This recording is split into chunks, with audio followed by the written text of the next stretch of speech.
Picture this. It is the morning of August 31st, 1920.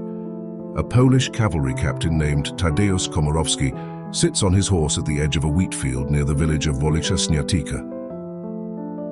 He is 25 years old, lean and aristocratic, the son of an ancient family whose coat of arms dates back to the Middle Ages.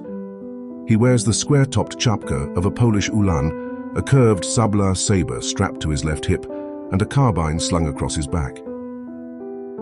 He is about to lead 200 men on horseback into a force that outnumbers them 10 to 1. He doesn't hesitate. He draws his saber, raises it above his head and kicks his horse forward.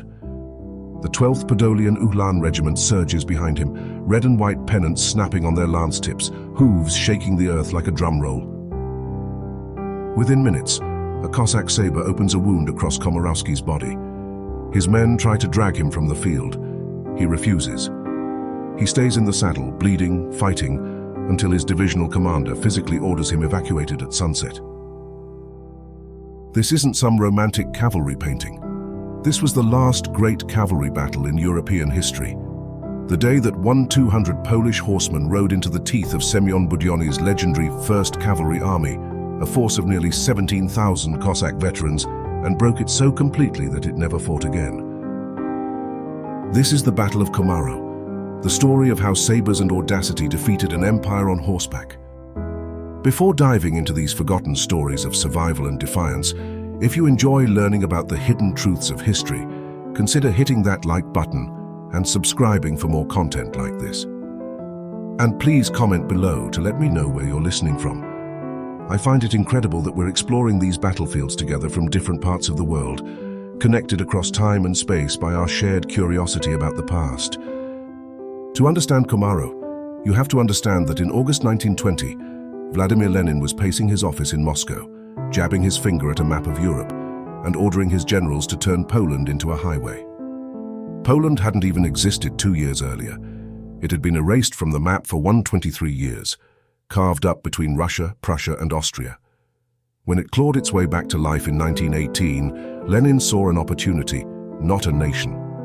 He ordered Mikhail Tukhachevsky, a brilliant 27-year-old general who had already conquered half of Siberia, to march the Red Army straight through Warsaw and into Germany, where communist revolutionaries were ready to seize power. Tukhachevsky obeyed with terrifying speed. His armies smashed through Polish lines and drove for the capital so fast that Western diplomats in Warsaw started burning classified documents. The British ambassador packed his bags. The world assumed Poland was finished. Then, on August 15th, Marshal Józef Piłsudski, a former socialist revolutionary with a dueling scar and a gambler's instinct, staked everything on a surprise counterattack that caught Tukhachevsky's forces stretched across 200 kilometers of front with no reserves. The Soviet northern front collapsed like wet cardboard. It became known as the Miracle on the Vistula. But Piłsudski had a problem. While Tukhachevsky was being routed near Warsaw, his most dangerous weapon was 300 kilometers to the south, moving fast, and it was furious.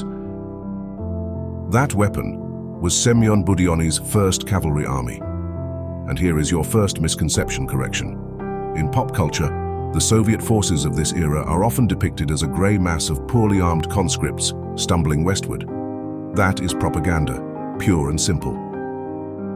Budyonny's Konarmia was the most feared mobile strike force in the Russian Civil War. These weren't factory workers handed rifles. These were Don Cossacks and Kuban horsemen, men raised in the saddle from the age of 5, who had spent 3 years annihilating White Russian armies across the steppes. They carried the shashka, a curved, guardless saber designed for slashing from the wrist at a full gallop, and they rode with the unshakable confidence of men who had never been permanently stopped. And Budyonny himself deserves his own movie. He was a former sergeant in the Tsar's Dragoon Regiment who had earned every class of the Cross of St. George, the Empire's highest military honor. He stood 6 feet tall with a walrus moustache so enormous it became a Soviet propaganda icon. He habitually carried 2 revolvers with mahogany grips on his belt. He rode at the front of his formations, not behind them. A bespectacled young journalist named Isaac Babel rode with the Konarmia that summer, and later turned his experience into Red Cavalry, one of the great masterpieces of Russian literature. Babel described the Cossacks with a mixture of horror and awe. His unflinching portraits of their brutality so enraged Budyonny that the marshal demanded Babel's execution. Only the intervention of Maxim Gorky, Russia's most famous writer, kept Babel alive. The Soviets got him eventually anyway. He was arrested by Stalin's secret police in 1939 and shot in a prison basement in 1940. But that is a story for another day. In August 1920, Budyonny's army was battered from weeks of fighting around Lwów, reduced to roughly 17,000 sabres across 4 cavalry divisions. Tukhachevsky radioed him a new order: swing northwest toward the city of Zamość, cross the Bug River, and hit the advancing Polish right flank from behind. If Budyonny could cut the Polish supply lines, the entire miracle on the Vistula could be reversed. This wasn't a retreat. It was a counterpunch, and standing directly in its path was a garrison so small it bordered on a joke. The fortress city of Zamość was defended by Captain Mikołaj Botuch, a junior officer with a thin mustache and a thick stack of problems. His garrison was a military patchwork: scraps of Polish infantry, 3 armored trains that couldn't leave their tracks, and a force that deserves its own spotlight. Colonel Marko Bezruchko was a barrel-chested Ukrainian staff officer who had graduated from the Tsar's military academy in St. Petersburg and then switched sides to fight for Ukrainian independence. When that independence was crushed, he had thrown in with the Poles against their common Bolshevik enemy. He commanded the remnants of the Ukrainian 6th Sich Rifle Division, 700 infantry and 150 cavalry. That was all that stood between Budyonny and the city. On August 29th, the leading elements of the Konarmia hit Bezruchko's positions. The Ukrainians held. Wave after wave of Cossack cavalry broke against their entrenched lines, and the horsemen could not crack men who were dug in and fighting for a cause that had already cost them their country. Bezruchko bought Zamość 2 critical days.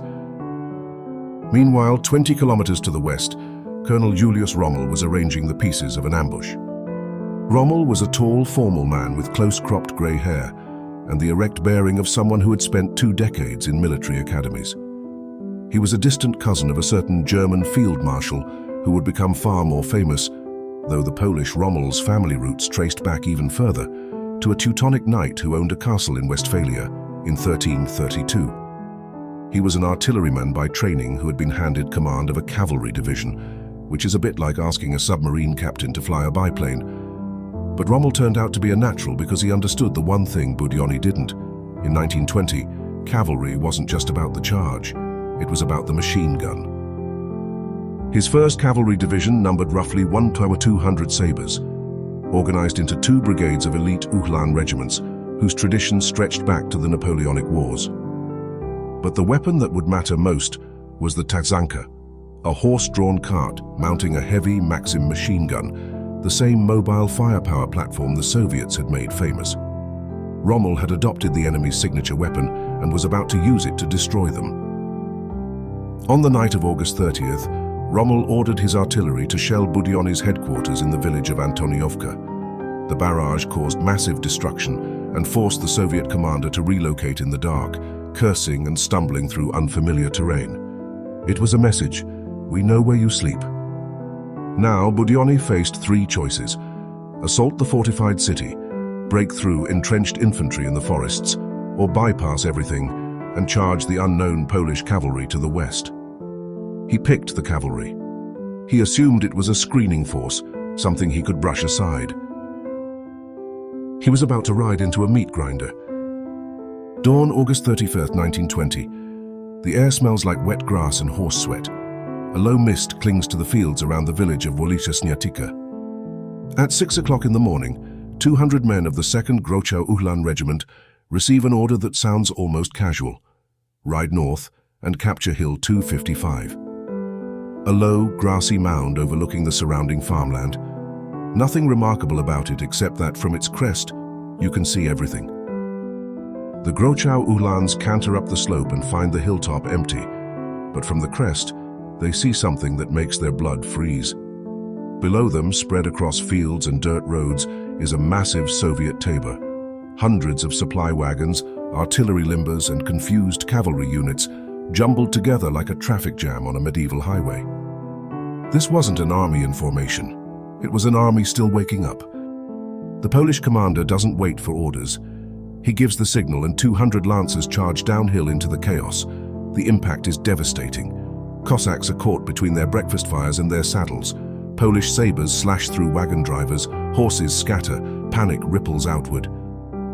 But these are Budyonny's men. They don't stay scattered for long. Within minutes, elements of the Soviet 4th Cavalry Division counterattack. Fresh squadrons thunder out of the morning mist, shashkas drawn, screaming war cries. The 200 Grochow Uhlans are surrounded and driven off the hill. They gallop back into Ulica Sniatyka. The Cossacks charge after them, hundreds of riders pouring toward the village like a flash flood. They run straight into the taczanki. Polish heavy machine gun crews positioned in the outskirts open fire. A Maxim gun fires 600 rounds per minute. A horse at full gallop covers 15 meters per second and cannot change direction. The charging Cossacks ride into interlocking fields of fire. This wasn't a battle. It was a physics lesson. Horses collapse mid-stride, catapulting riders. The men behind them can't stop, can't turn, can't do anything but ride into the same wall of lead. The charge dissolves. But the reprieve is temporary. From his command post, Rommel sees the Soviets regrouping. He needs the high ground back. At 10 o'clock, he sends Major Stefan Dębinski and the 9th Lesser Poland Uhlans in a regimental charge back up Hill 255. Dębinski is a lean, hard-eyed career cavalryman with sun-darkened skin and the quiet authority of a man who gives orders by glance rather than by shout. He leads from the front, saber raised, his horse's hooves churning the slope. The charge succeeds. The hill is retaken, but the Soviets counterattack 3 times in the next hour. Each wave is larger. The fighting on that low, grassy mound turns savage. This isn't the sweeping cavalry charge of the movies. This is a knife fight on horseback. Men hacking at each other at arm's length, horses biting and kicking. The screams of wounded animals blending with the ring of steel on steel. Dębinski holds, but then something happens that is both tragic and darkly absurd.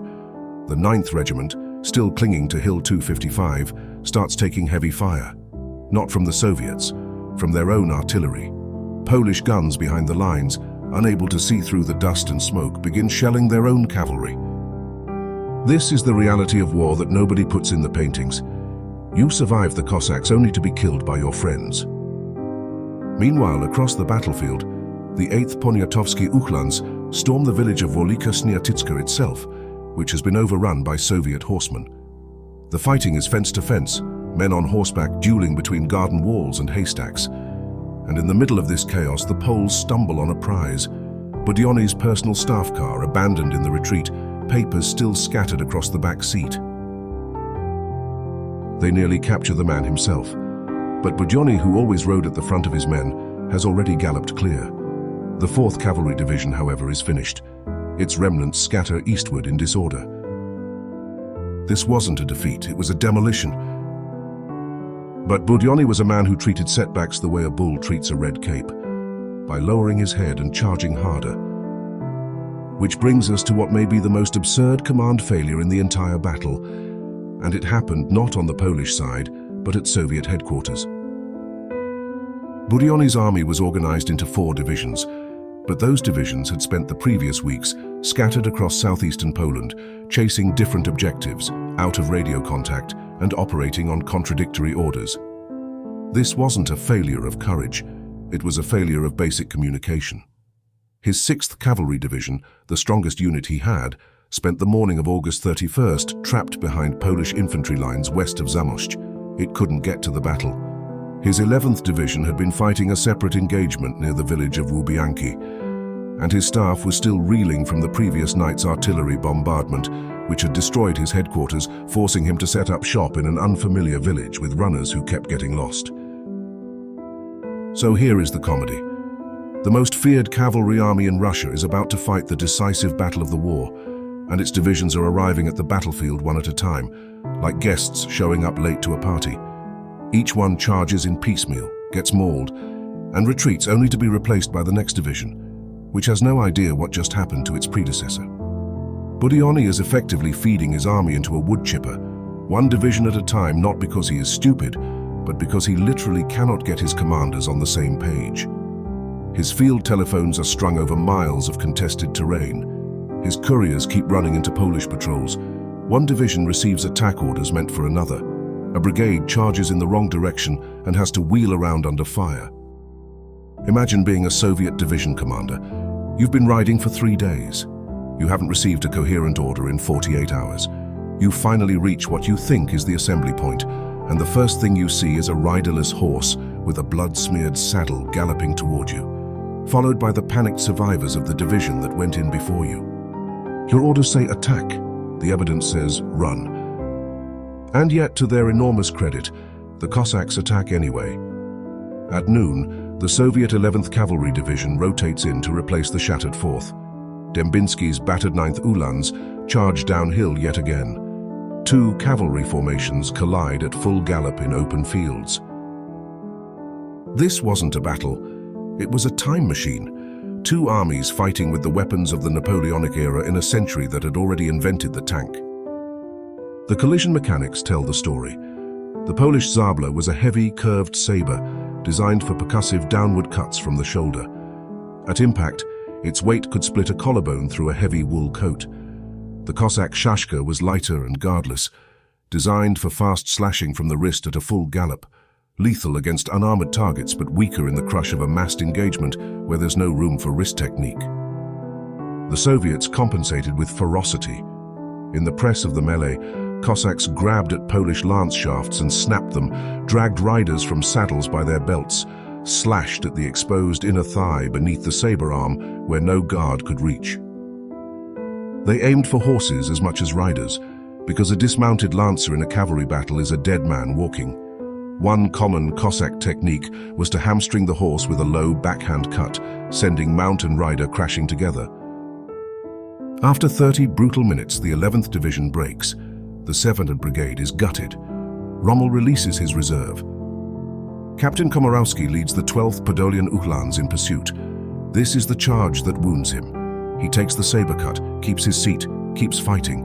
His regiment chases the retreating Cossacks for kilometers, cutting down stragglers, capturing guns and wagons. The pursuit only stops when the horses physically cannot run anymore. It is now about 2 o'clock.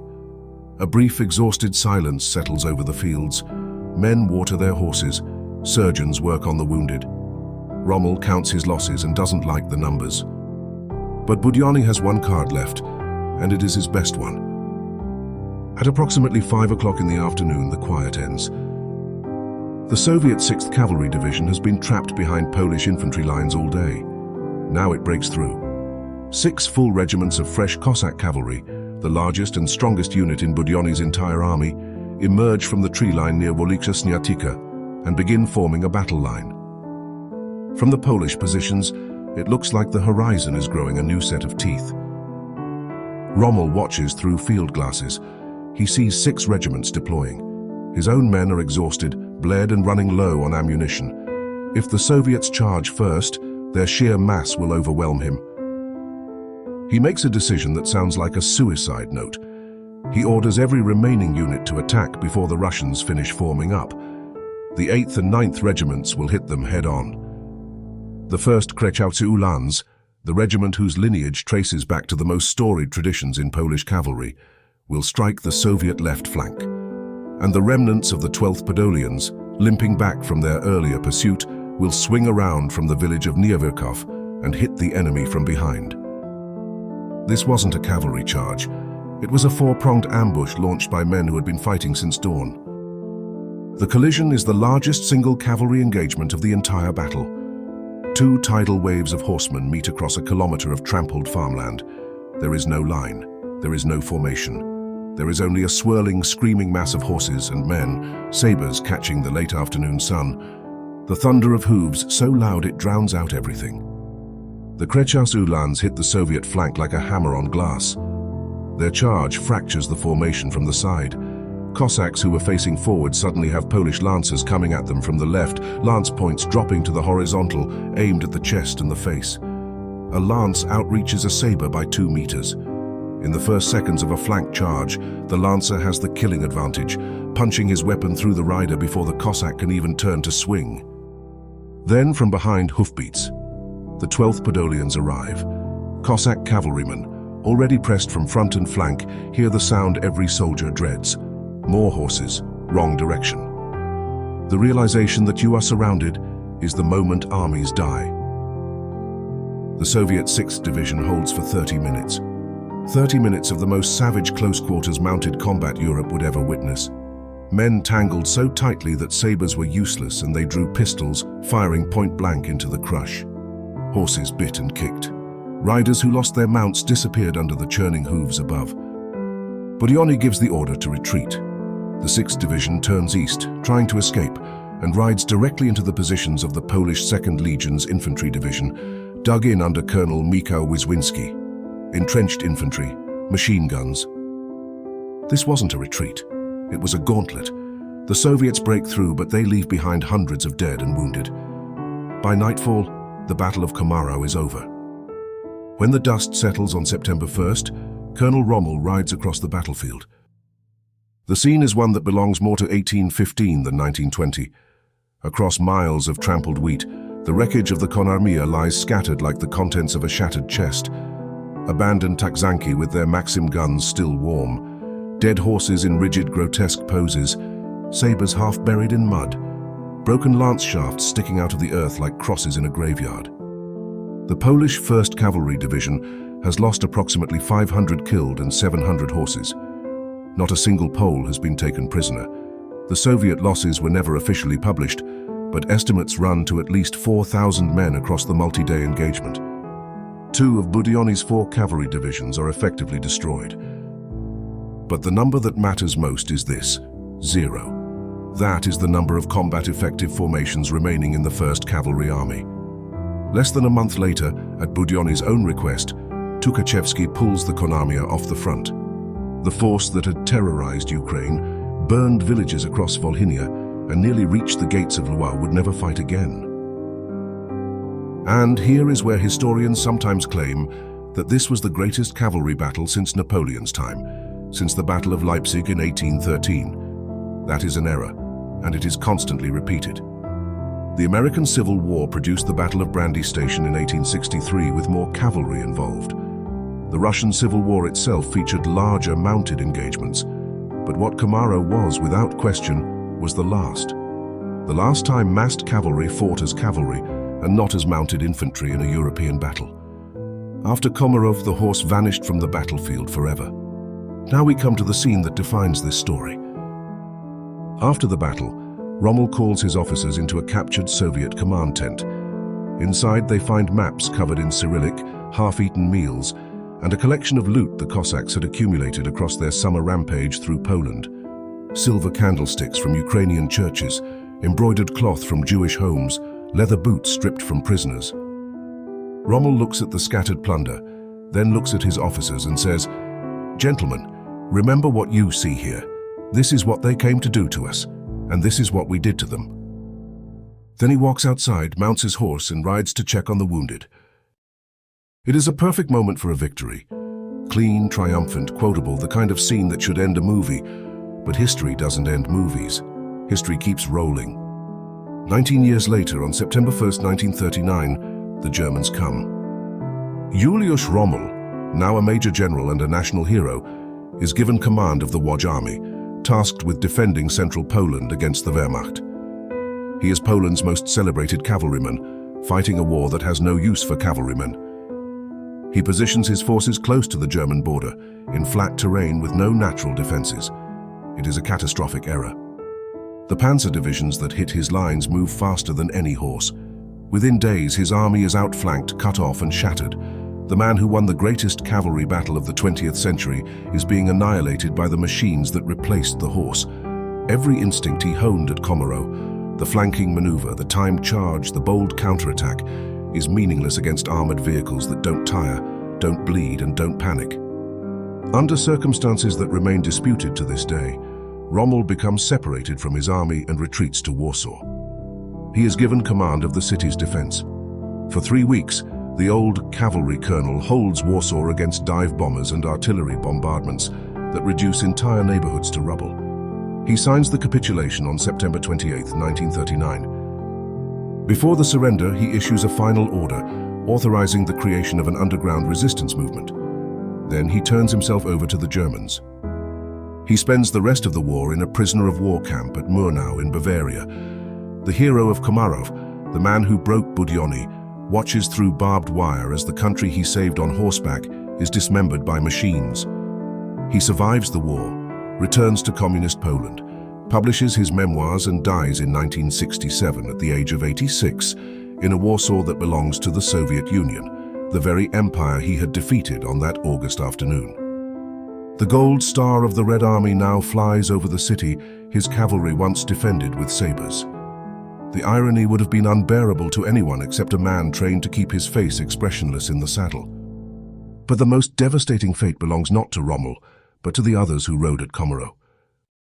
Tadeusz Komorowski, the wounded captain who refused to leave the field, rose through the underground resistance. In 1944, now a general, he led the Warsaw Uprising, the largest armed resistance operation in occupied Europe. It was crushed by the Germans after 63 days. Komorowski was captured, spent the rest of the war in a POW camp, and after liberation was told by the new communist government that he was not welcome in Poland. He died in exile in London in 1966, never going home. Stanisław Maciek, the major who had led a daring delaying action in the days before Komarów, became one of the great tank commanders of World War II. His first Polish armored division closed the Falaise pocket in Normandy, a maneuver that destroyed 14 German divisions. He liberated the Dutch city of Breda, where the citizens still honor his memory. But after the war, the communist government stripped him of his Polish citizenship. The British refused him a pension. The hero of Normandy, the man who had commanded the most successful armored division in the Allied advance, spent his later years working as a barman in an Edinburgh hotel. He lived to be 102 years old. And Marko Bezruchko, the Ukrainian colonel whose tiny garrison held Zamość long enough for the Polish cavalry to arrive. He spent the rest of his life in exile in Warsaw, writing military histories that no one published, watching helplessly as his homeland was swallowed whole by the Soviet Union. He died in 1944 during the German occupation, in the capital of a country that was not his own, having never seen a free Ukraine. In 2022, when Russia invaded Ukraine again, the Ukrainian military named its 110th Mechanized Brigade after Marko Bezruchko. The brigade was sent to defend Avdiivka. History is a wheel, and Bezruchko is still turning on it. Here is why the Battle of Komarów matters, and why you've probably never heard of it. We remember the cavalry stories where the horsemen die, Thermopylae, the charge of the Light Brigade, the Alamo. We love our heroes tragic, doomed, and photogenic, because a dead horseman never has to grow old, never has to sign a surrender, never has to pour drinks for tourists. Komarów is the opposite. It is a victory. A messy, complicated, blood-soaked victory won by men who didn't ride to their deaths, but rode to their triumph. And then the century punished every single one of them for surviving. We prefer the beautiful defeat to the ugly victory. We prefer the martyrs who never had to live with the consequences. But the truth is this. On a hot August afternoon in 1920, a few thousand Polish lancers proved that the most feared army in Russia could bleed. They fought the last great cavalry battle in European history, not with romance but with machine guns and coordination, and the willingness to charge one more time when every muscle and every instinct screamed, "Stop." 19 years later, the world would say that Polish cavalry charged German tanks with lances. It was a lie, a myth invented by German propagandists and repeated by the lazy ever since. The real Polish cavalry never charged tanks. It charged Cossacks, and it won. The question Komarów asks isn't whether bravery matters. It's what happens to the brave after the war is over. And the answer, as Maciek could tell you from behind his barman's apron, is that nobody gives a damn. If you made it this far, you're a true history enthusiast. Please verify your subscription now. It really helps the channel keep these forgotten stories alive. Check out this next video on the screen, where we explore another battle the textbooks forgot. I'll see you there.